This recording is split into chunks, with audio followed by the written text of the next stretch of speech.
Welcome to another EduMed video in the series on ITU ward rounds, and today we'll be going through the eye or imaging part of the ABCD approach to the ward round. So it's worth considering imaging in terms of bedside and non-bedside imaging.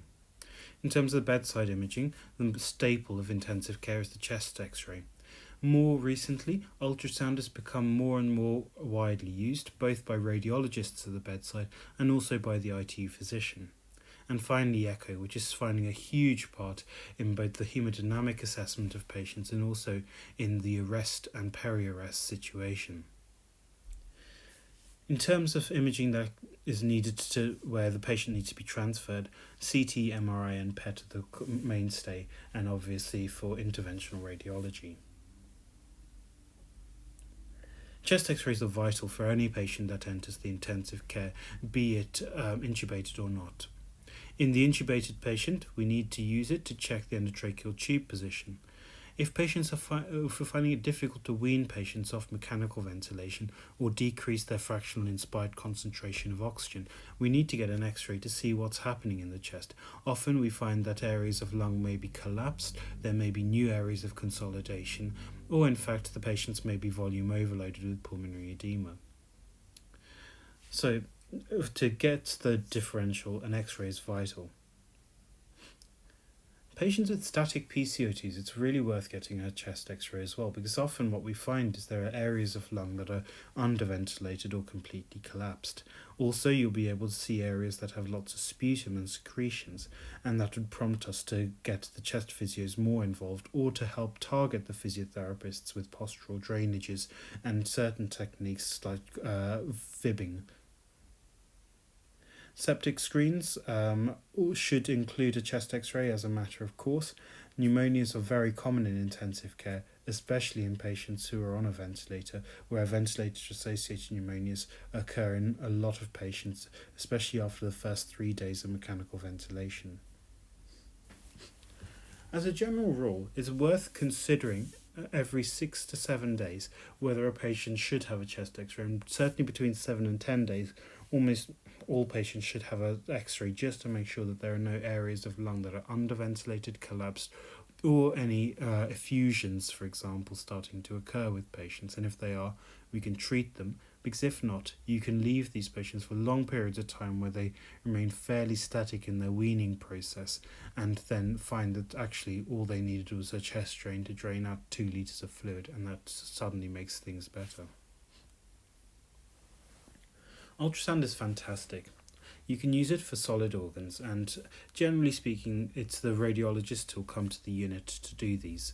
And for both the kidney and the liver, they're really useful. And as we talked about in the fluid section of the ABCD approach to an ITU ward round, if the patient has evidence of an acute kidney injury, a renal ultrasound is important.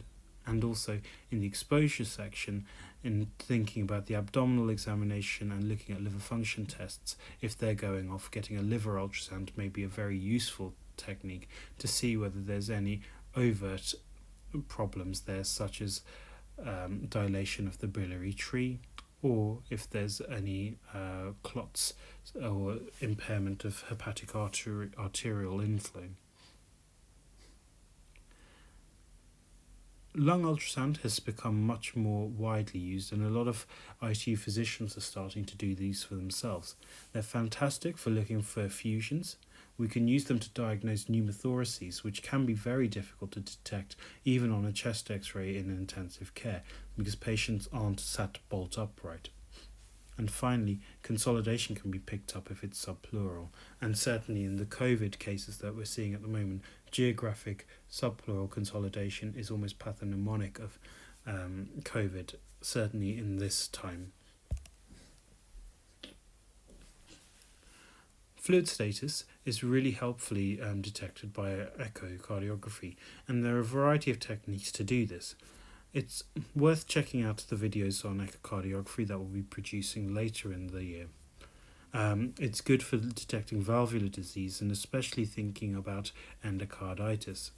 To definitively diagnose endocarditis, a TOE or transesophageal echo is needed, but some of them can be detected on transthoracic echocardiography, and which is much less invasive and much easier to perform. Some people use echocardiography as a surrogate for cardiac output monitoring, and certainly as a visual representation can be quite useful, and measurements such as VTIs or volume time integrals can be useful in trying to detect whether patients are fluid responsive to boluses of fluid. Aside from the bedside tests, we then have to consider the things that require patients to come off the unit.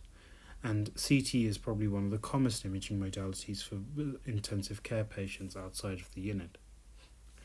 It's important to have a low threshold for scanning, and it's great to scan multiple organs. So even if you're worried about the abdomen, it might be a good opportunity to get a CT scan of the chest.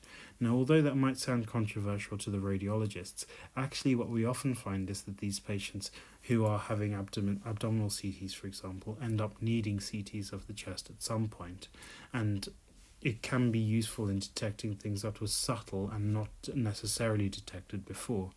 Given the risk of this investigation and getting the patient off the ITU ventilator onto a transfer ventilator, transferring down to CT, sitting with the patient in CT, having the contrast agents and other agents, and stopping all the ITU therapies such as renal replacement therapy, it is a very high risk procedure. And so if we do take a patient down to CT, it's worth maximising the imaging that we get.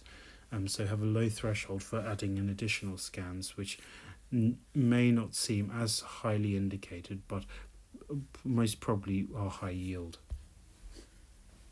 MRIs are extremely risky procedure, especially in the intubated patient. It's also rarely urgent, so there has to be a very good reason for a patient needing an MRI scan if they are intubated. The reason it's important to try and avoid it if you can is because you can't really stay in the MRI machine whilst they're having the MRI, and also if anything were to be dislodged, then it's very difficult to actually access the patient given the MRI tunnel is narrow and long.